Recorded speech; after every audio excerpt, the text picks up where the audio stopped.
gozo y me alegro en el Señor que Él sí os ha dado gracia a vosotros para levantar esta preciosa iglesia y me alegro muchísimo. Como ha dicho el hermano, pues yo ya estuve aquí también con mi familia hace 5 años largos, entonces el grupo era muy pequeñito y la verdad es que es un gozo y un placer ver que el grupo se ha hecho ya bastante grande, que el Señor está añadiendo los que han de ser salvos y el Señor seguirá añadiendo y fortaleciendo la obra. Así que muchas gracias y felicidades por este aniversario. Muy bien, vamos a Josué. Quiero compartir con vosotros algunas cosas en Josué. Podéis ir abriendo en el capítulo 1. El libro de Josué tiene 4 partes, claramente diferenciadas, o 3 partes y un epílogo, como lo quieras mirar. La primera parte del libro de Josué tiene que ver con preparativos, los preparativos que el pueblo tenía que hacer antes de entrar a conquistar la tierra prometida. La segunda parte es el reparto, la conquista. La tercera parte es el reparto y bueno, la última parte, discursos finales de Josué. Yo quiero centrarme en la primera parte del libro que cubre los primeros 5 capítulos y aquí en esta primera parte el Señor está preparando el corazón del pueblo y el corazón de Josué, del propio líder de Josué, para que pudieran conquistar la tierra que el Señor les había entregado, que les había prometido, pero había que hacer algunos preparativos. Y yo quiero compartir con vosotros acerca de esto. He titulado mi mensaje Requisitos para seguir conquistando, requisitos para seguir avanzando. Como Israel en los tiempos de Josué, nosotros tenemos todavía mucho que conquistar. Da igual si somos recién convertidos, da igual si llevamos muchos años en el Señor, si ya somos mayores en la carne o si somos jovencitos en la carne, siempre hay mucho todavía por conquistar y que el Señor quiere que estemos conquistando. Hay áreas de santificación que el Señor quiere que conquistemos con su gracia. Quizá alguno está luchando con el área de la ira, quizá alguien tiene problemas con la ira, con el enojo, se enfada rápidamente, levanta la voz rápidamente, y el Señor quiere que conquistemos con su gracia esa área, que nos convirtamos en una persona mansa, tranquila, que no se irrita, que no se encoleriza. Quizá otro está luchando con el área de la lujuria. Enseguida los ojos se le quieren ir hacia donde no tienen que ir y necesita gracia, el auxilio, el socorro del Señor para vivir una vida de santidad, de pureza sexual, guardando sus ojos. Quizá otros están luchando con la codicia, con la avaricia, otros con falta de perdón, etcétera, etcétera. Pero hay muchas áreas de santificación que Dios quiere que conquistemos, que el Señor quiere que cada día nos parezcamos más a Cristo, que cada día nuestro carácter refleje más a Cristo.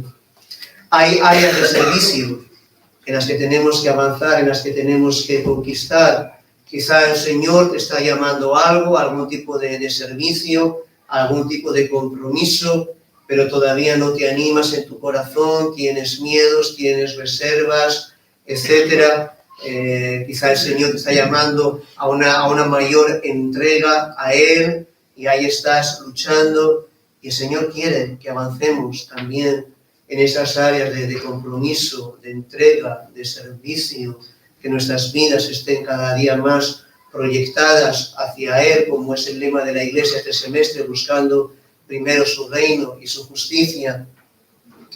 Por supuesto, también hay almas que conquistar, hay almas que están perdidas, que viven sin Dios, sin esperanza, en este mundo que está totalmente desquiciado, enloquecido, y que necesitamos conquistar, que el Señor conquiste a través de nosotros, que vengan a los pies de Cristo.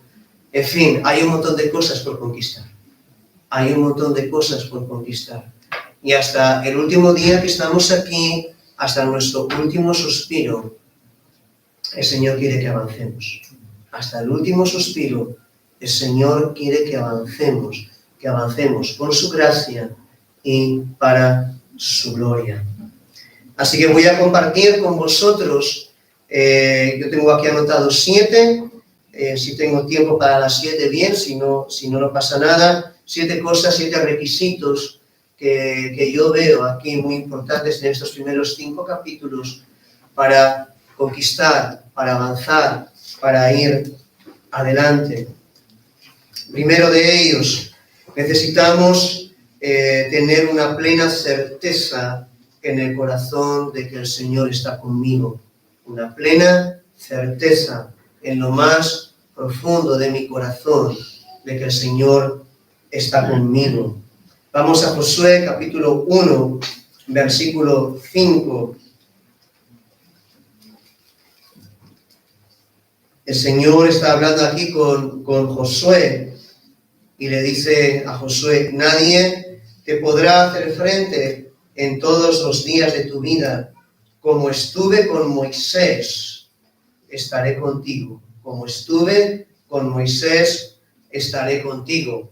Como sabéis, Moisés era el gran líder de la nación que había sacado a Israel de Egipto, que había pastoreado a la nación durante 40 años en el desierto, y el gran líder, Moisés, ha muerto. El Señor se lo ha llevado a su presencia, y Josué necesitaba seguridad en su corazón de que el Señor seguiría estando con él. Josué podría haber pensado, bueno, el Señor estaba con Moisés, pero claro, Moisés era Moisés. No sé si el Señor va a estar también conmigo. Y necesitaba tener esta confirmación, esta seguridad de que también iba a estar con él de la misma manera en la que lo estuvo con Moisés. Y hermanos, estas mismas dudas a menudo las tenemos nosotros, aunque tenemos una preciosa promesa del Señor. He aquí, yo estoy contigo todos los días hasta el fin del mundo. ¿Sí? Pero a veces dudamos, ¿verdad? Bueno, ¿será que el Señor estaba con aquellos grandes apóstoles? El Señor estaba con Pedro, con Juan, con Pablo, pero conmigo no sé si estará. El Señor estuvo con aquellos grandes hombres que han marcado la historia de la Iglesia, pero no sé si el Señor estará conmigo o si no estará conmigo. Y necesitamos plena seguridad, plena certeza de que el Señor está con nosotros. Si no tenemos esto claro, si tenemos dudas, no podemos seguir adelante, no podemos seguir avanzando. Nosotros a menudo dudamos de si el Señor de verdad va a estar con nosotros o si no va a estar con nosotros. Dudamos a menudo porque a veces pensamos que el hecho de que el Señor esté con nosotros depende de si hacemos méritos suficientes para que el Señor esté con nosotros. Yo suelo decir mucho que tenemos un problema bastante serio porque los cristianos evangélicos hemos entendido que la salvación es por gracia. Lo hemos entendido. Todos tenemos claro que la salvación es por gracia, que no hay ningún mérito que nosotros podamos hacer por ser salvos, que es un regalo del Señor cuando creemos en Cristo como nuestro Señor y Salvador. Hasta ahí llegamos. Pero por nuestra naturaleza, por nuestra manera de ser, el resto de cosas las pensamos en términos de méritos. Inconscientemente las pensamos en términos de méritos, aunque no nos demos cuenta. Si hoy he orado suficiente, si hoy he leído la palabra suficiente, el Señor va a estar conmigo. Pero hoy que no oré porque me levanté tarde, he estado perezoso, no sé si el Señor va a estar conmigo. Y ahí está el diablo que también se encarga de hacer su trabajo, ¿no? Y que te dice, mira, te levantaste, desayunaste, ni hiciste una triste oración, no pensarás que tu Dios va a estar hoy contigo.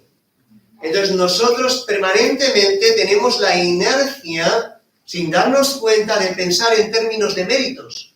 Pero hermanos, la vida cristiana es gracia desde el principio hasta el final, es gracia del Señor. El Señor no está con nosotros porque hagamos méritos suficientes. El Señor está con nosotros por gracia, por gracia, por gracia.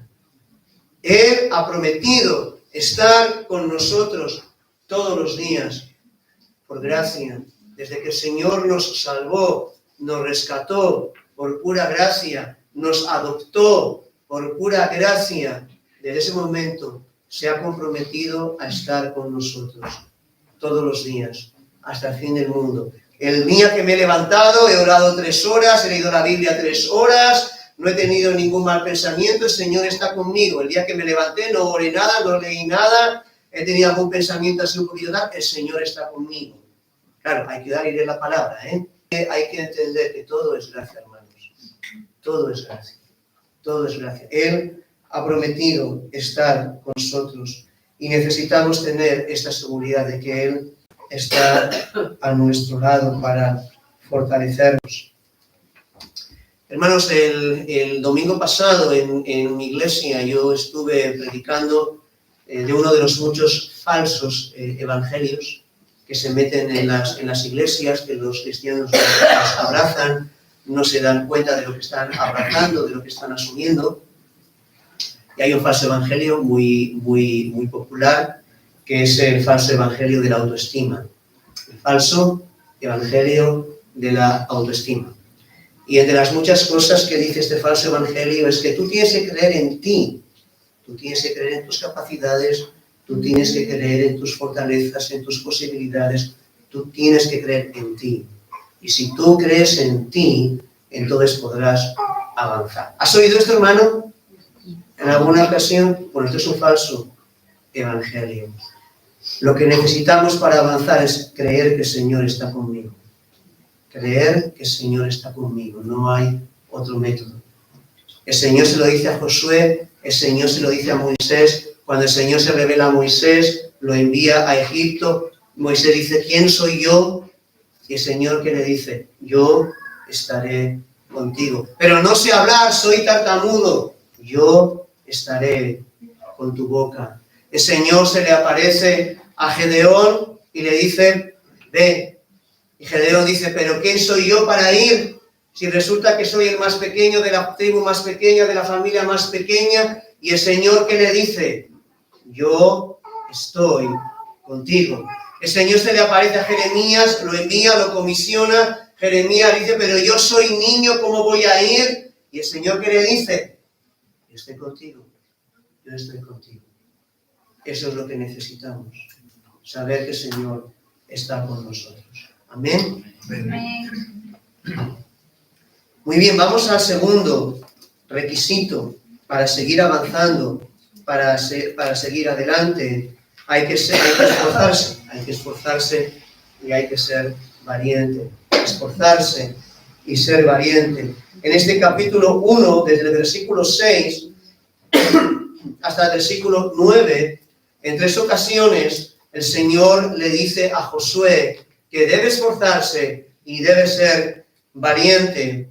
Esfuérzate y sé valiente, estoy en el 6, porque tú repartirás a este pueblo por heredad la tierra de la cual juré a sus padres que daría a ellos. Solamente esfuérzate y sé muy valiente para cuidar de hacer conforme a toda la ley que mi siervo Moisés te mandó. No te apartes de ella, ni a diestra ni a siniestra, para que seas prosperado en todas las cosas que emprendas. Nunca se apartará de tu boca este libro de la ley, sino que de día y de noche meditarás en él, para que guardes y hagas, etcétera. Versículo 9.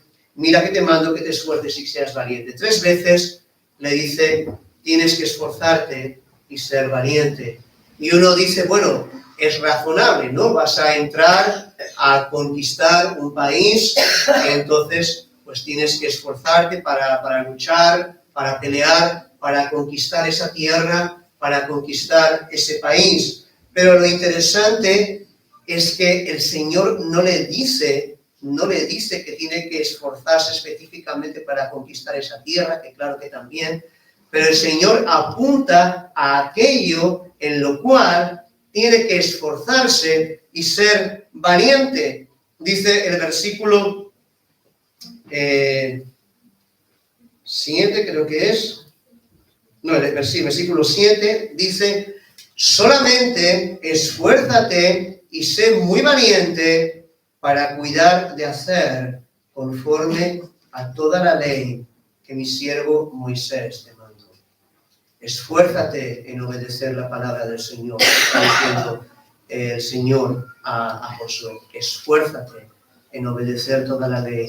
Esfuérzate en obedecer toda la palabra. Si tú te esfuerzas en obedecer mi ley, mi palabra, la conquista de la tierra va a ser un juego de niños, va a ser una cosa fácil, sencilla. Hermanos, estas palabras de nuevo son de enorme actualidad y de enorme aplicación para nuestras vidas. Si queremos conquistar lo que el Señor tiene para nosotros, si queremos parecernos cada vez más al Señor, conquistando esas áreas de carácter que están mal, si queremos conquistar a los perdidos que caminan sin esperanza, hermanos, tenemos que ser muy valientes y muy esforzados en obedecer toda la palabra del Señor, ser fieles a toda la palabra del Señor. Y hermanos, hoy más que nunca,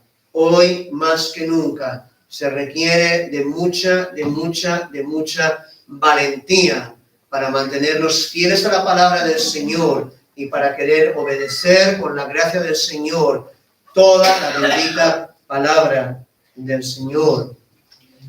Pongo varios ejemplos. Hay que ser muy valiente, hermanos, para mantenernos en pureza sexual, obedecer la palabra, en un mundo en el que todo el mundo está adulterando o fornicando de una manera o de otra. Vivimos en un mundo con una inmoralidad y con una inmundicia sexual escandalosa, vergonzosa, lamentable. Hay muchísimas personas dentro de las iglesias, que están cayendo en todo tipo de inmoralidad, de todo tipo de pecado sexual. Hay personas profundamente enganchadas a la pornografía. Yo no soy profeta, pero conozco las estadísticas y, por tanto, aquí hay personas, aquí y ahora, enganchadas a la pornografía. Seguro, porque las estadísticas lo dicen. Por cierto, que si estás enganchado, pide ayuda, porque se sale con la ayuda del Señor. Se sale. Pero si estás enganchado a esto y no pides ayuda, vas a ir más abajo, más abajo, más abajo, más abajo. Hermanos, en un mundo donde todo el mundo está adulterando o fornicando de una manera o de otra, o bien literalmente, o bien virtualmente, por redes sociales, hay que ser muy valiente para decir, no, yo no lo voy a hacer, yo voy a respetar el mandamiento del Señor, no adulterarás, no adulterarás. Yo lo voy a respetar con la gracia del Señor y lo voy a respetar yendo más lejos como el Señor lo mandó. Cualquiera que mira con codicia está adulterándolo. Yo voy a guardar mis ojos. Voy a guardar mis ojos de mirar con codicia a nadie que no sea mi cónyuge. Yo voy a estar plantado ahí con la ayuda, con la gracia del Señor. Cuando en el instituto o en el trabajo alguien me venga con una foto sucia, yo voy a decir, no me interesa, guárdate esa porquería. Yo me estoy guardando para el Señor. Hay que ser muy esforzado y muy valiente, hermanos, para mantenernos ahí. En un mundo que la inmundicia se lo está llevando todo por delante. Otro ejemplo, vivimos en una sociedad donde todo el mundo miente. Todo el mundo miente, lamentablemente los cristianos también mienten. Vivimos en una sociedad donde la gente miente así. Enseguida que estás un poquito en estrecho, mientes por salir del paso. De nuevo, hay que ser muy valientes para decir, no, yo no voy a mentir. Yo no voy a mentir. Yo voy a ser veraz en lo que digo. Yo voy a ser veraz en mis palabras. Si estoy en el trabajo y alguien pregunta por el jefe y el jefe dice, dile que no estoy, yo le digo que sí está. porque está, y no voy a mentir. Si mi jefe quiere mentir, que mienta él. Yo no voy a mentir. Si tengo problemas en mi trabajo, el Señor me va a respaldar. Pero siempre la verdad por delante. Si por decir la verdad me meto en un problema, me meto en un problema. Pero yo voy a guardar el mandamiento, no mentirás. No mentirás. Voy a ser veraz. Hermano, no sé si alguno de vosotros ha leído, ¿conoces las 70 resoluciones de Jonathan Edwards? ¿Nadie aquí conoce eso? Nadie aquí conoce. ¿Sí? ¿Alguien? Bueno, las 70 resoluciones de Jonathan Edwards, impresionante, que él hizo cuando era jovencito. Y en una de sus resoluciones, no recuerdo textualmente, palabra por palabra, pero en una de ellas decía algo así como: resuelvo ser estrictamente veraz en todo lo que digo, sin añadir nada y sin quitar nada. Estrictamente veraz en lo que digo. Hay que ser muy valiente. Hay que ser muy valiente. No mientas, hermano. Sé veraz en lo que dices. Esfuérzate y sé valiente y sé veraz en tus declaraciones. Hermanos, hay que ser muy valiente dentro del mundo evangélico, en el que tenemos esa cosa que está arrasando las iglesias, que es el liberalismo teológico. El liberalismo teológico que está arrasando como un tsunami las iglesias. Hay que ser muy valiente para seguir bien anclado en la enseñanza clásica, histórica de la palabra del Señor, sin movernos ni un milímetro. Hay que ser muy valiente frente al liberalismo teológico para seguir anclados en el modelo bíblico de matrimonio, como la unión indisoluble entre un hombre nacido como hombre y una mujer nacida como mujer. No hay más. Todo lo que no es eso no es un matrimonio. Hay que ser muy valiente para seguir anclado en la interpretación literal de Génesis. Cuando Génesis dice que Dios creó al hombre así, en un momento, nosotros seguimos creyendo que es así. No somos el producto de un proceso evolutivo de millones de años. Tú no eres un mono mejorado, tú eres imagen de Dios. Eres una imagen de Dios. Hay que ser muy valiente para seguir manteniendo la doctrina de la inerrancia de las Escrituras. La Escritura es inerrante, infalible, tal como fue dada en sus autógrafos, es plenamente confiable, tanto cuando habla de doctrina como cuando habla de ciencia o de geografía o de historia, aunque no es un libro ni de ciencia, ni de geografía, ni de historia, pero cuando toca elementos de ese ámbito sigue siendo inerrante, sigue siendo infalible. Hay que ser muy valiente para estar plantado frente a la ola del ecumenismo. Todo vale, todas las religiones son iguales, todos tienen su parte de verdad, hay que sentarse con todos y hacer puntos ecuménicos. No, solamente hay un camino, se llama Jesús, no hay más camino. Alá no es ningún camino, Buda no es ningún camino, la María de los católicos no es ningún camino, punto. Ya está, se acabó. Se acabó, solamente hay un camino. Y hay que ser muy valientes para estar plantados con estas cosas. Hay que ser muy valientes, hermanos, para huir del evangelio fácil que se predica en muchas iglesias. Ven a Cristo, Cristo tiene un plan maravilloso para ti. No se habla de pecado, no se habla de arrepentimiento, no se habla de cruz. Hay que ser valiente para seguir hablando de pecado, para seguir hablando de arrepentimiento y para seguir hablando que hay un infierno. Hay un infierno para aquel, para aquella que no quiere arrepentirse. Hay un infierno. Hermanos, hoy más que nunca, necesitamos mucha valentía para estar plantados en la fe dada una vez y para siempre. Una vez y para siempre. No se negocia, no se vende, como dice Proverbios de la verdad, que como dice que no la vendas, ¿no?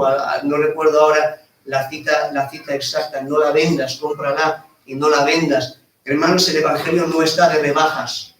No está de rebajas. El Evangelio es lo que es. Y la persona que crea será salva. La persona que no crea perecerá eternamente. Punto, se acabó. Y ya está. Es lo que hay.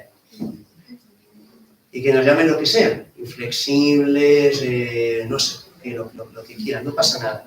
Al Señor le llamaron cosas peores. Así que, hermanos, tienes que ser valiente. Tienes que ser valiente para estar plantado en este libro y para obedecer la palabra del Señor, para querer caminar en santidad en todas las áreas de tu vida, para creer la palabra del Señor, para seguir avanzando, para seguir conquistando. ¿Amén? Amén. Muy bien. Vamos a la tercer requisito. Necesitamos recordar una y otra vez lo que Dios ha hecho por nosotros en el pasado. Necesitamos recordar una y otra vez lo que el Señor ha hecho por nosotros en el pasado. Vamos al capítulo 4.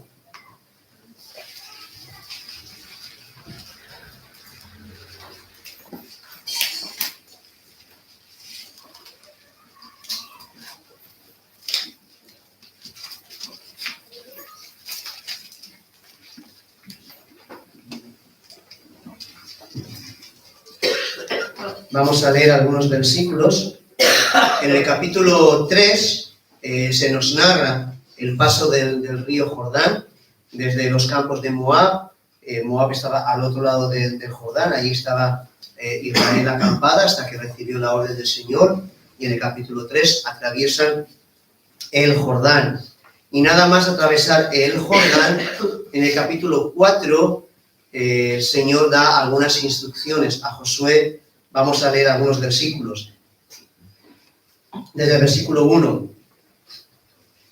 Josué 4:1. Cuando toda la gente hubo acabada de pasar el Jordán, Yahvé habló a Josué diciendo: tomad del pueblo 12 hombres, uno de cada tribu, y mandadles diciendo: tomad de aquí de en medio del Jordán, del lugar donde están firmes los pies de los sacerdotes, 12 piedras, las cuales pasaréis con vosotros, y levantadlas en el lugar donde habéis de pasar la noche.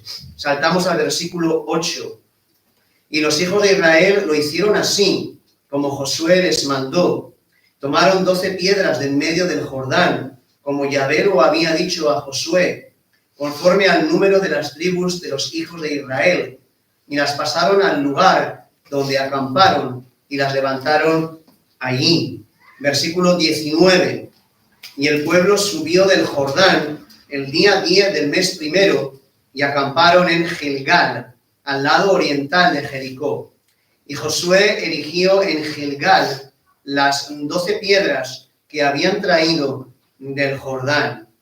Y habló a los hijos de Israel diciendo: cuando mañana preguntaren vuestros hijos a sus padres y dijeren qué significan estas piedras, declararéis a vuestros hijos diciendo: Israel pasó en seco por este Jordán.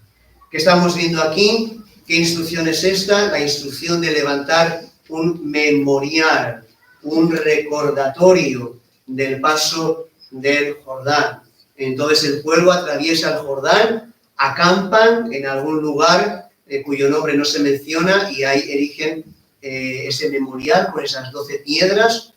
Y después siguen avanzando y llegan a Gilgal. Gilgal fue el centro de operaciones de la conquista o de los primeros años de la conquista. Gilgal, que estaba cerca de Jericó, y allí también Josué levanta este memorial. Era un memorial, era un recordatorio que debía quedar ahí de generación en generación, de manera que cualquiera podía mirar aquel memorial, preguntar a sus padres, y sus padres dirían: mira, por aquí pasamos en seco.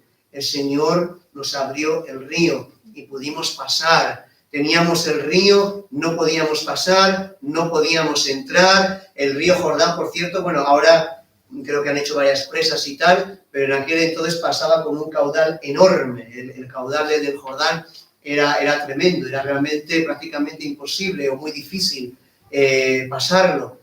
Entonces, aquello quedó como un memorial del poder de Dios, y cada generación podía recibir la enseñanza, la instrucción de cómo el poder de Dios se había manifestado. Hermanos, nosotros también necesitamos memoriales, necesitamos recordar una y otra vez lo que el Señor ha hecho a nuestro favor. Tenemos memoria frágil, tenemos memoria muy frágil, tan frágil que cada vez que estamos en un problema más o menos importante, entramos en pánico porque ya hemos olvidado cuántas veces hemos estado en problemas mucho mayores y Dios nos ha ayudado. Y Dios nos ha ayudado. Pero entramos en pánico ante cada nuevo problema en el que estamos, ante cada nueva situación adversa en la que estamos, y necesitamos recordar una y otra vez. El Señor sabe que somos de memoria frágil y el Señor mismo estableció memoriales. La Santa Cena es un memorial. Porque el Señor sabía que si no establecía ese memorial, capaces éramos de olvidarlo. Y entonces nos obligó.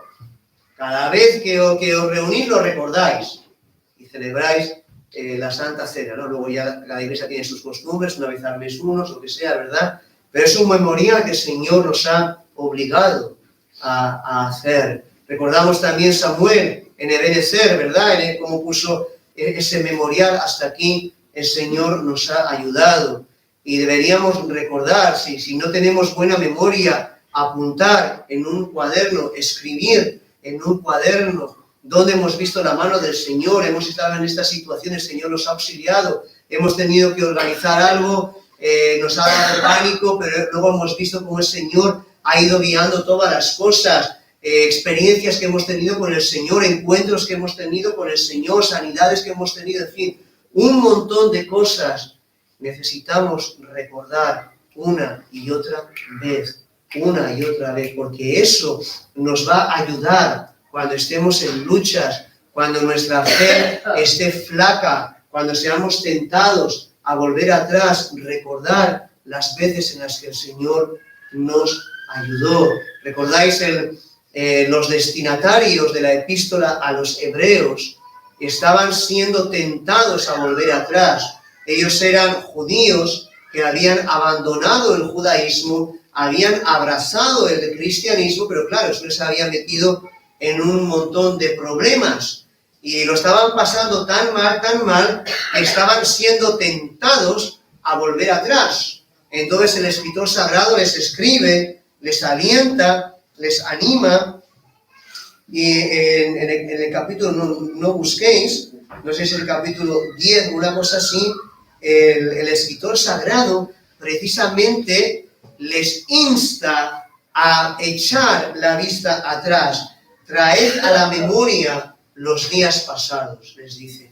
Ellos ya habían sufrido, ellos ya habían padecido, pero en medio de esos sufrimientos habían estado mirando la herencia que tenían en Cristo, de tal manera que aunque habían sufrido el despojo de sus bienes, lo habían sufrido con gozo, porque estaban mirando aquella herencia imperecedera, pero de alguna manera habían dejado de mirar en la dirección correcta, y ante la presión creciente estaban tentados a volver atrás.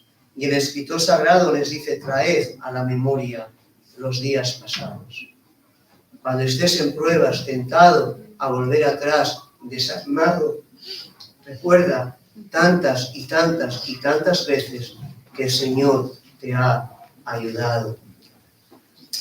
Ahora, también, hermanos, aunque no está en el texto y tampoco es muy agradable decirlo, pero creo que también es muy importante recordar cuando somos tentados, recordar los sufrimientos del pecado. Recordar los sufrimientos del pecado. Cuando hemos caído en algún pecado, cuando hemos fallado de alguna manera, cuánto sufrimiento, cuánto dolor, cuánta angustia ha traído esto a nuestras vidas. De manera que cuando somos tentados, digamos: no, yo ya pasé por ahí, no quiero volver a pasar. No quiero volver a pasar. Porque, hermanos, el diablo es muy hábil y muy astuto para decirte, no pasa nada. Aunque lo hagas otra vez, no pasa nada. Es una cosa pequeña. Y fácilmente nos olvidamos también del sufrimiento del pecado.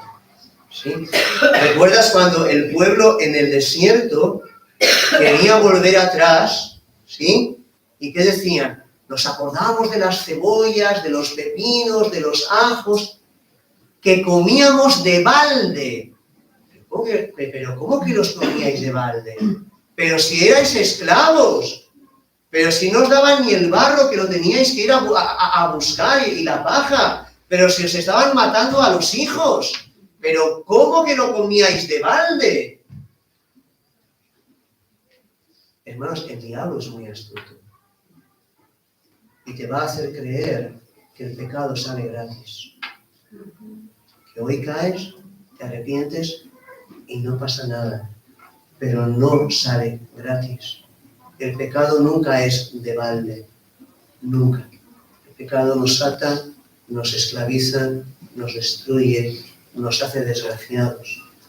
Entonces, cuando seas tentado, recuerda, yo ya estuve ahí, no quiero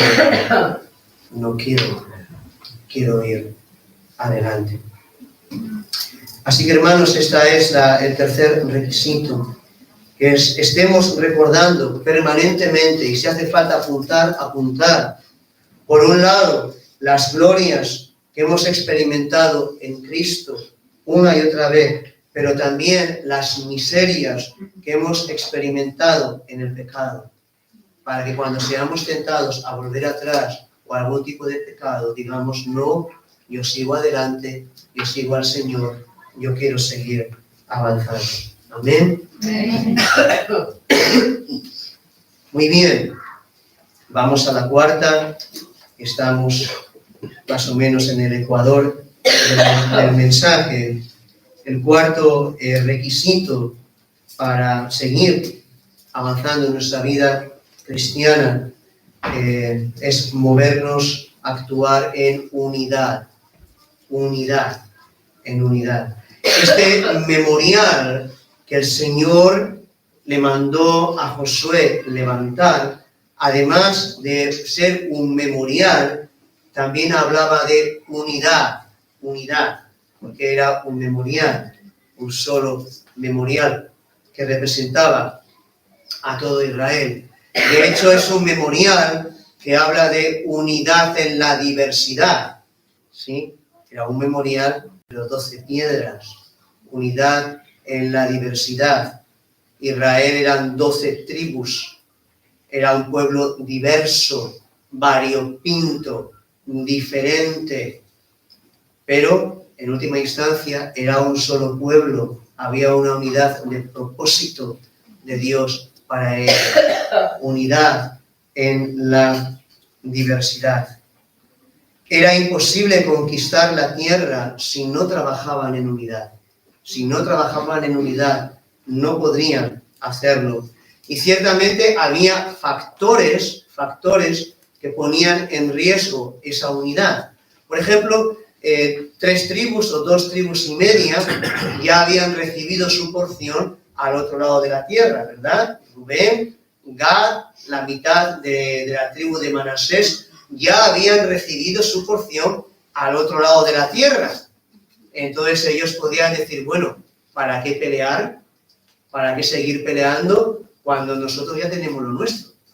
Nosotros nos quedamos en lo nuestro y vosotros pelead. Oraremos por vosotros, como se dice ahora, ¿verdad? Oraremos por vosotros, pero peleáis vosotros. Esa es vuestra tierra por conquistar, os buscáis la vida. Nosotros nos quedamos aquí. ¿Sí? Era un riesgo. Y el Señor no se lo permitió. El Señor dijo a estas tribus, tenéis que pasar con los demás y conquistar con los demás. O la tribu de Leví.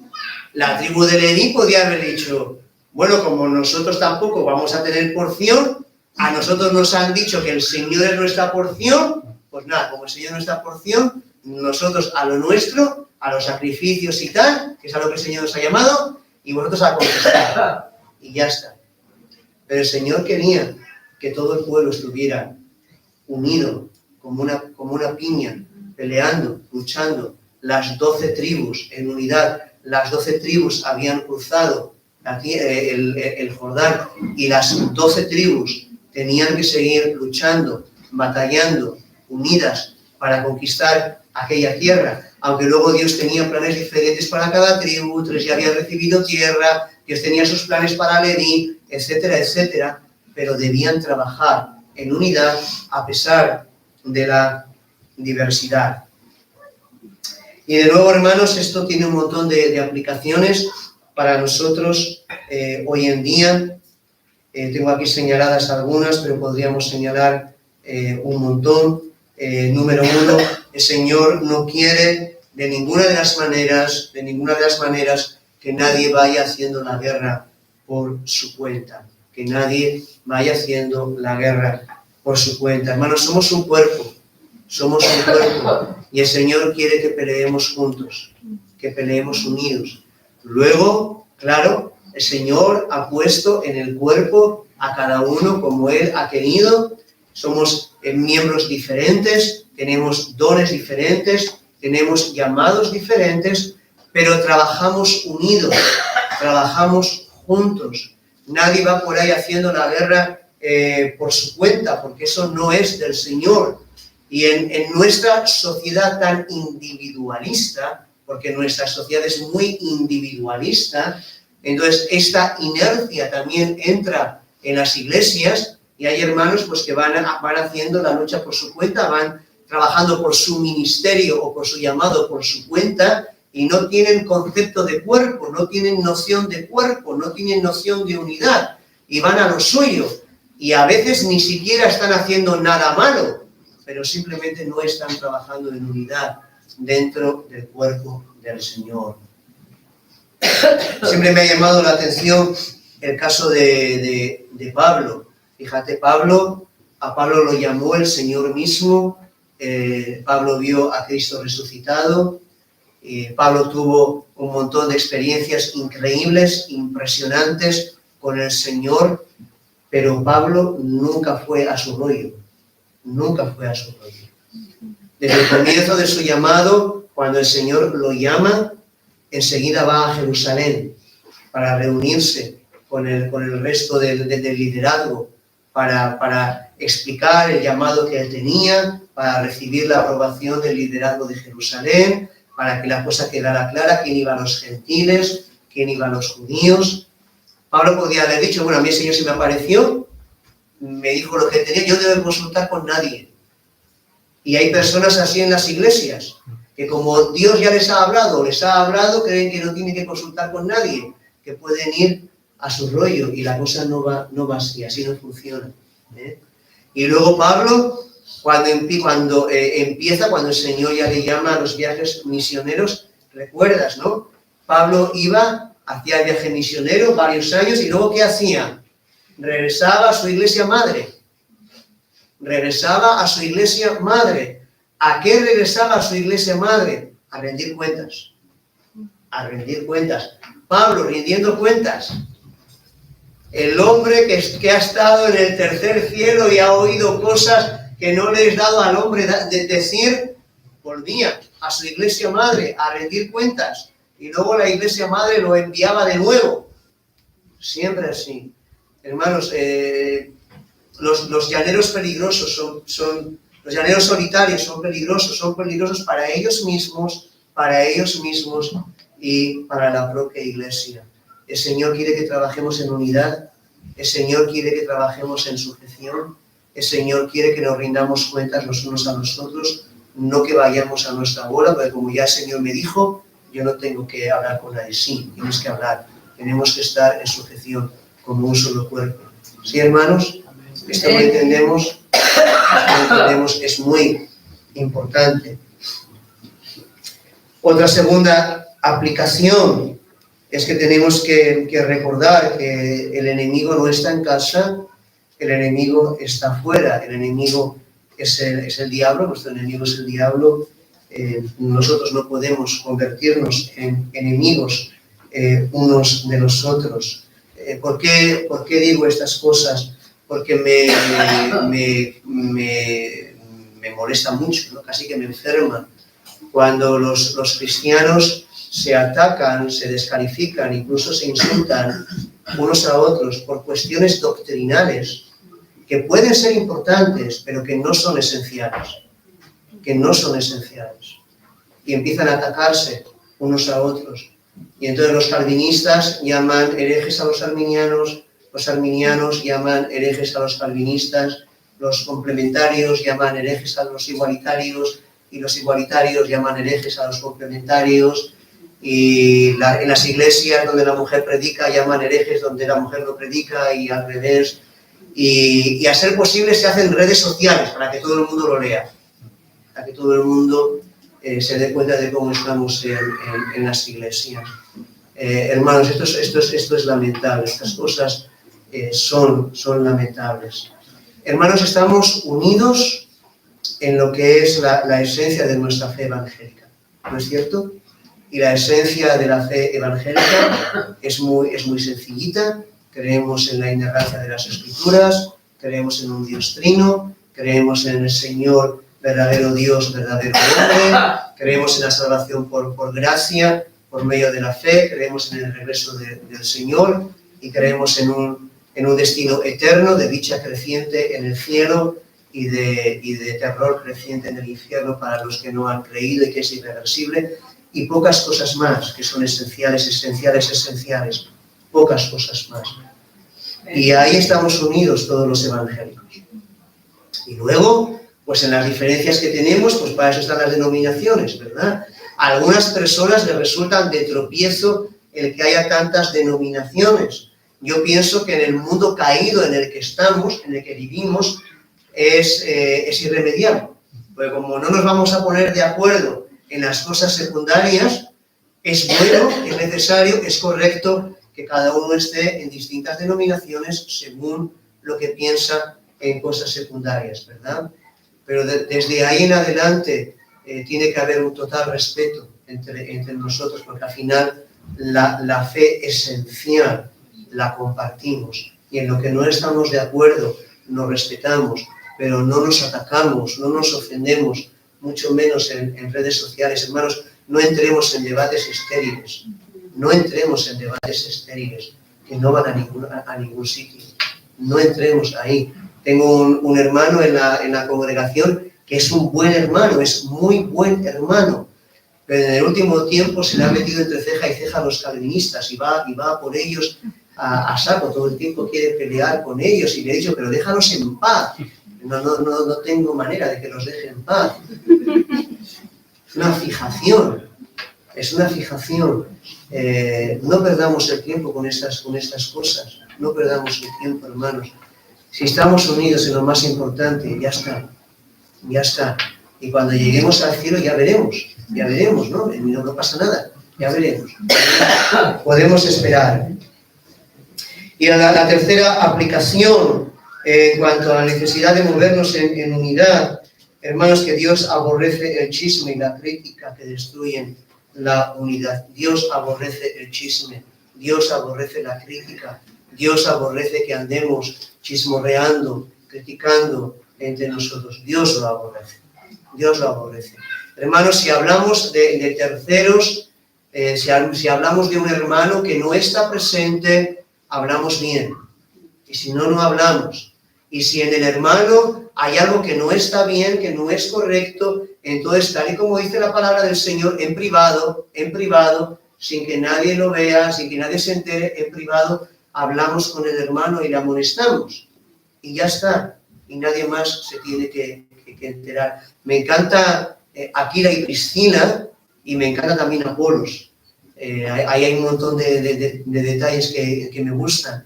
Pero bueno, en concreto conocéis la historia, ¿no? Cuando Aquila y Priscila escuchan predicar a Apolos en la sinagoga y se dan cuenta de que Apolos en algún punto doctrinal patinaba.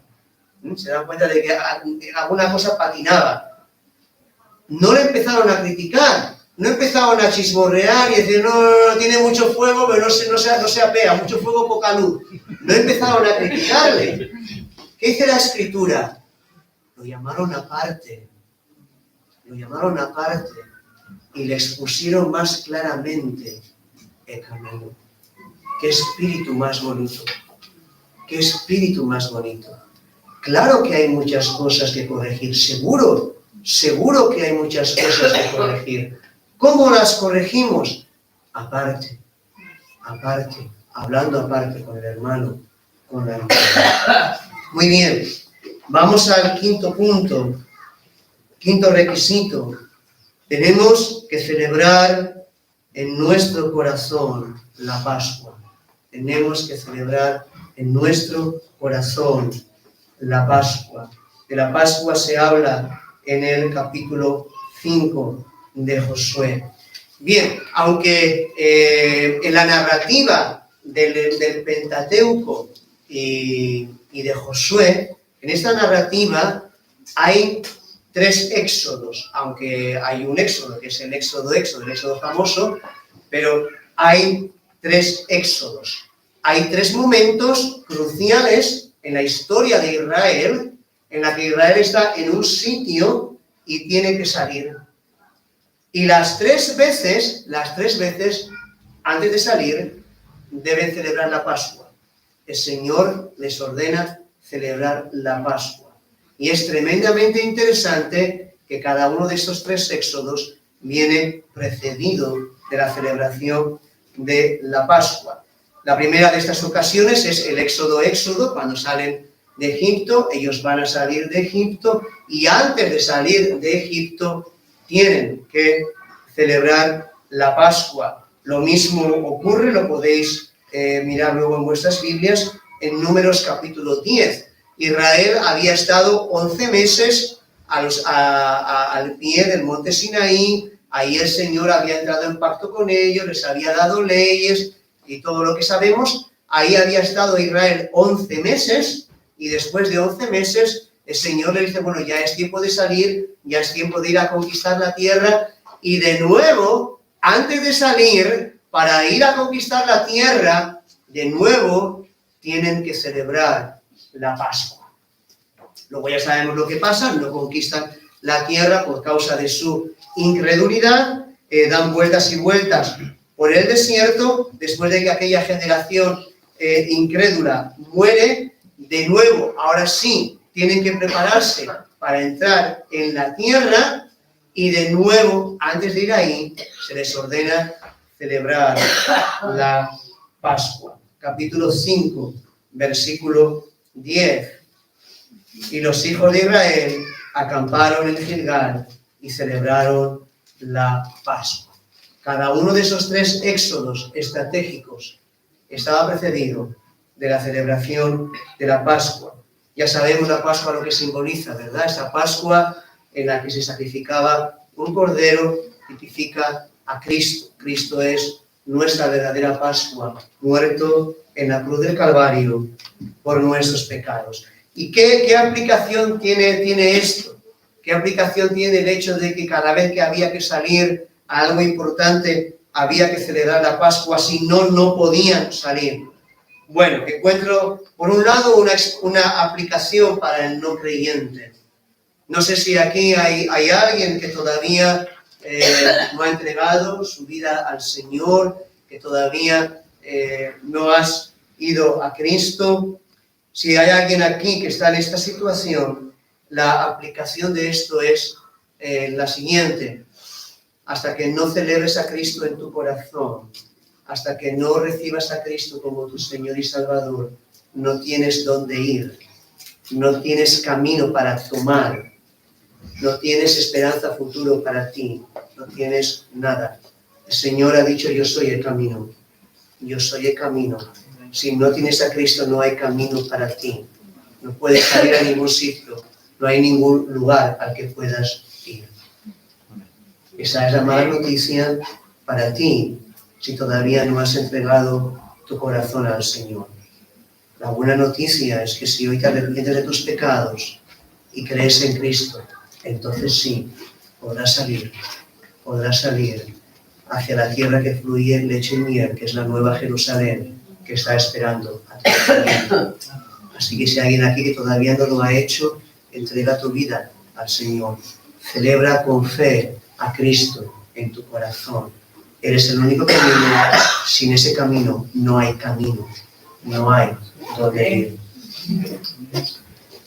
Y la aplicación para el creyente es sencilla, que una y otra vez, hermanos, una y otra vez tenemos que ir a refugiarnos a la cruz, a recordar la cruz, a celebrar de nuevo la Pascua en nuestro corazón, una y otra vez. ¿Por qué? ¿Por qué? Porque ahí está el acusador de los hermanos, ¿verdad? El diablo siempre viene para acusarnos, siempre viene para acusarnos, para hacernos ver que no hay esperanza para nosotros, que no hay futuro para nosotros, que el Señor nos ha abandonado, sobre todo cuando tropezamos, cuando caemos, cuando no hemos hecho algo bien. Ahí está el acusador. Y hermanos, yo tengo que estar muy bien plantado en la obra de Cristo, muy bien plantado en la obra de Cristo, si quiero seguir adelante.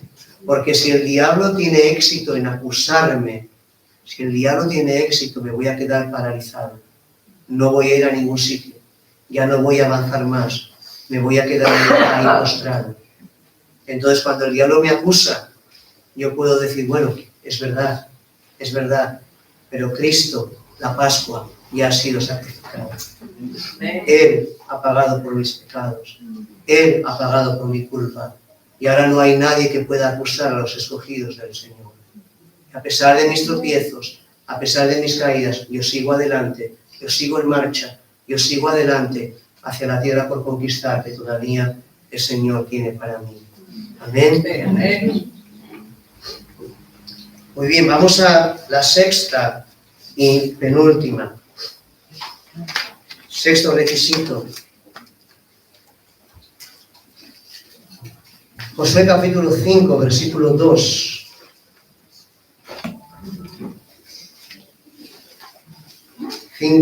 En aquel tiempo, Yahvé dijo a Josué, hazte cuchillos afilados y vuelve a circuncidar la segunda vez a los hijos de Israel. La primera vez fue cuando salieron de Egipto, esta iba a ser la segunda. Vuelve a circuncidar la segunda vez a los hijos de Israel.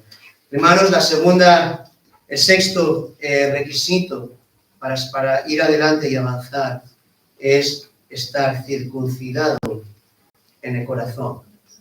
Estar circuncidado en el corazón. Hermanos, la circuncisión física era algo del antiguo pacto, ya no hay circuncisión física, pero sigue habiendo circuncisión en el corazón. Dice el apóstol Pablo, no es judío el que lo es exteriormente, ni es la circuncisión la que se hace externamente en la carne, sino que es judío el que lo es en lo interior, y la circuncisión es la del corazón. No puedes avanzar si no estás circuncidado en tu corazón. Ahora, ¿qué es la circuncisión en el corazón? ¿Qué significa la circuncisión en el corazón? La circuncisión en el corazón es un aborrecimiento del pecado que un día tú has amado. Antes tú has amado el pecado. Yo he amado el pecado. Pecábamos, ¿por qué? Porque lo amábamos, nos gustaba, lo disfrutábamos, luego nos esclavizaba, pero porque queríamos. La circuncisión del corazón significa que ahora aborrezco el pecado que antes he amado.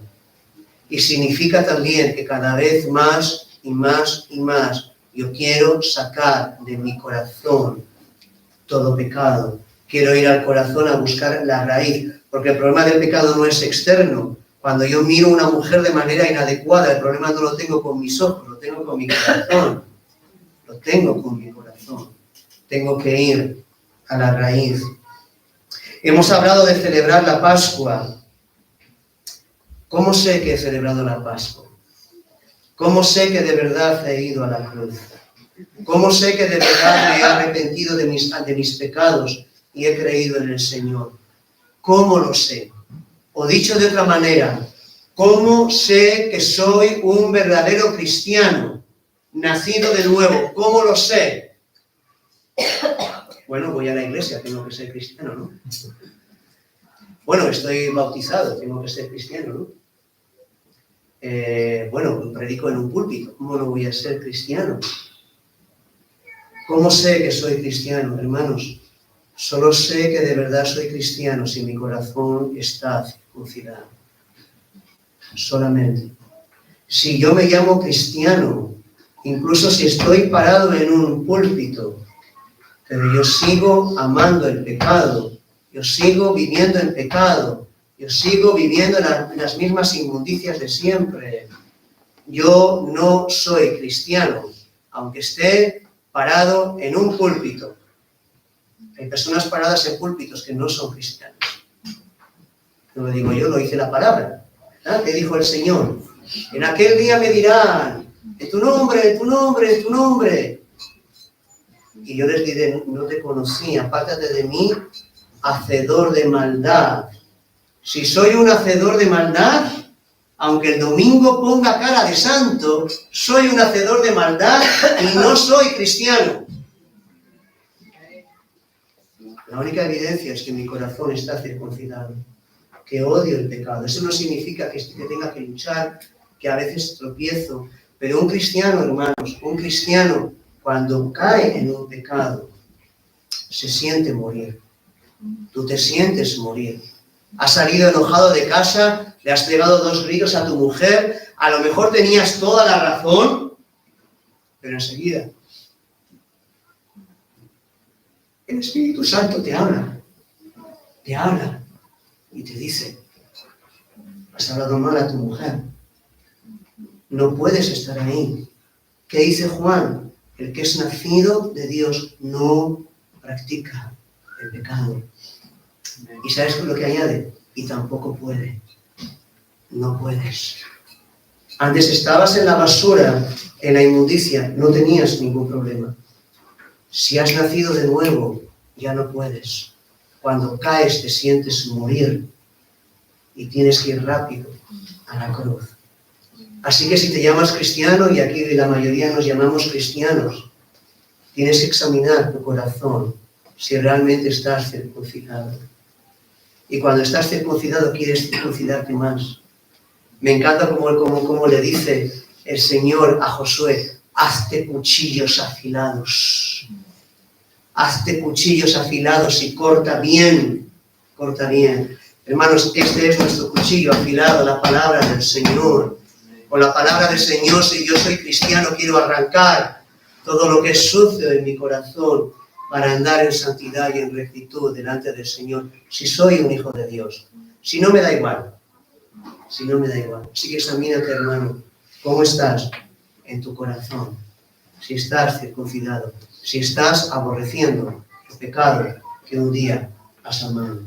Amén. Amén. Y la última. Vamos a capítulo 7.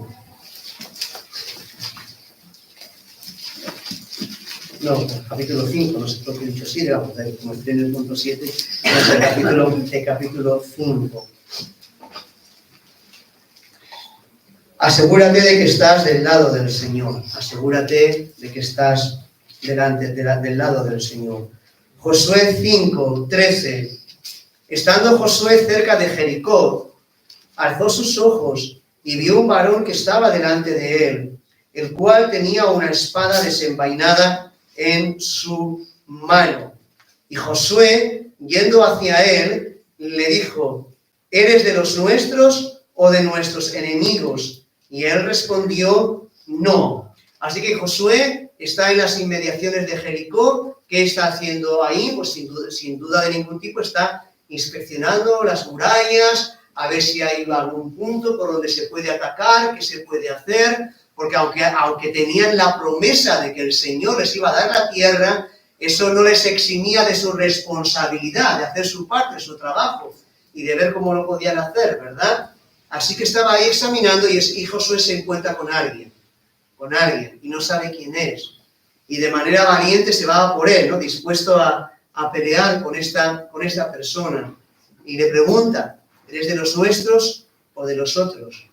Y esta persona, que es el Señor Jesús, esto es una teofanía. Esto es una teofanía. Es una manifestación del Señor preencarnado. ¿Eres de los nuestros o de los otros? Y le contesta, no. Bueno, ¿no qué? ¿De los nuestros? ¿No qué?